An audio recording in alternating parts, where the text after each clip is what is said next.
Hello friends नमस्कार मु दीपाली आज मु आपनका पई गोटे बहुत सुंदर दही बल्ले नहीं आसी जो कि मुगरे तैयारी चलतु एबे प्रस्तुत करवा दही बल्ले तापाई कौन कौन सामग्री दरकार आपण प्रथम देखि नियंतु।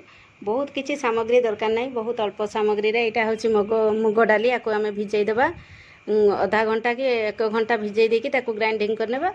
तापरे एटा लुण रखी माने लंका गुंड जीरा गुंड ये लुण बीट लुण कला लुण ता माने रखी एटा होछि दही धला लुण। चलतु एबे आमे प्रस्तुत करिकरी देखिबा जे केमती तैयारी हुए। आकु तो एबे मुग को भिजै की ताको पेसी नेबा।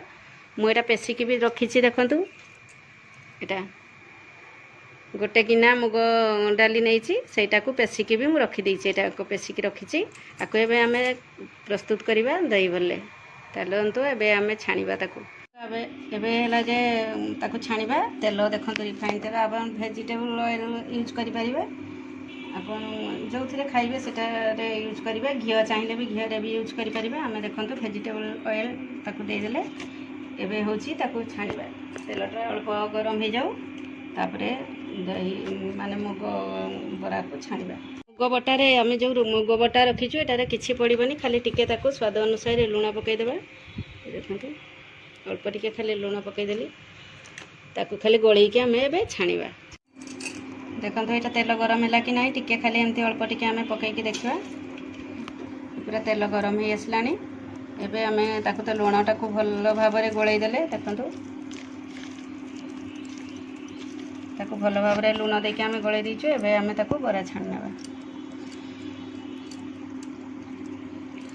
बड़ बड़ साइज रो करिले भी करि परबे, छोट साइज रो करिले भी करि परिबे। मु मीडियम साइज रो बनै कि देखौछि आपन मानको।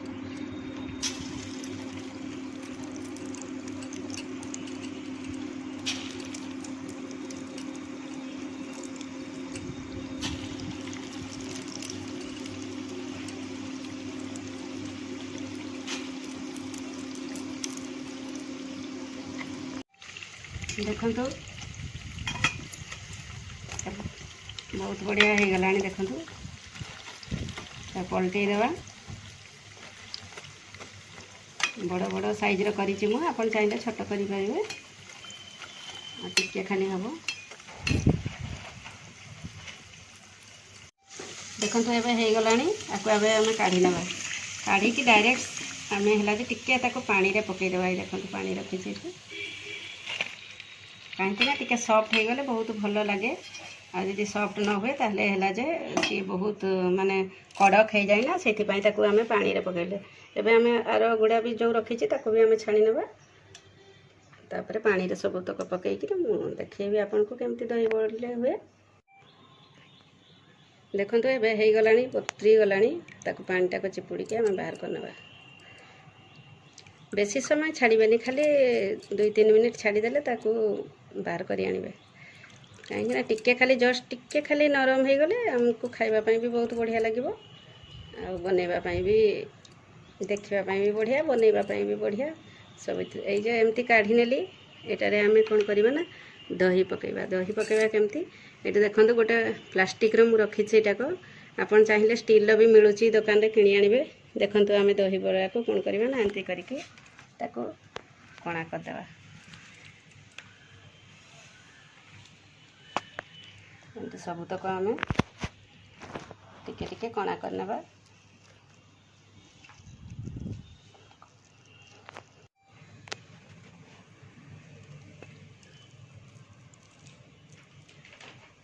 देखंतु ये केते सुंदर हे गला। एबे आमे कोन करबा ना ता देहरे आमे दही को जेमती आपण माने गोलगप्पा करिकरी ता भितरे सब पुरांती। एटा होची आमे दही को ता भितरे पुरई नेबा। ये धीरे धीरे धीरे धीरे सक कर नेबा दहीटा को।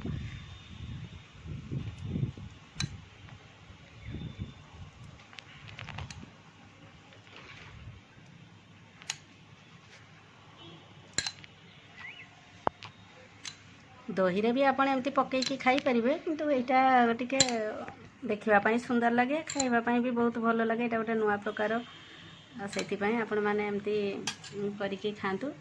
देखंतु हो गला। या ऊपर आमे कोन करबा ना टिके ଦେଇଦେବା ଜିରା ପାଉଡ଼ର,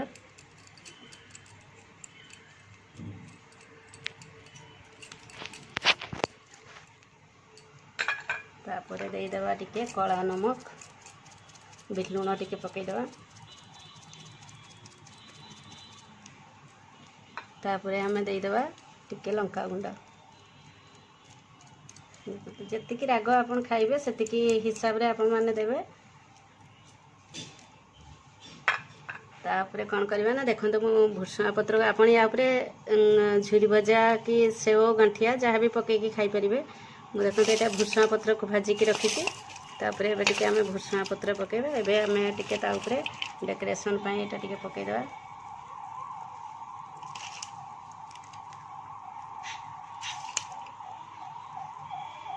तापरे आमे टिके भुसुंगा पत्र को भी पकई देबा।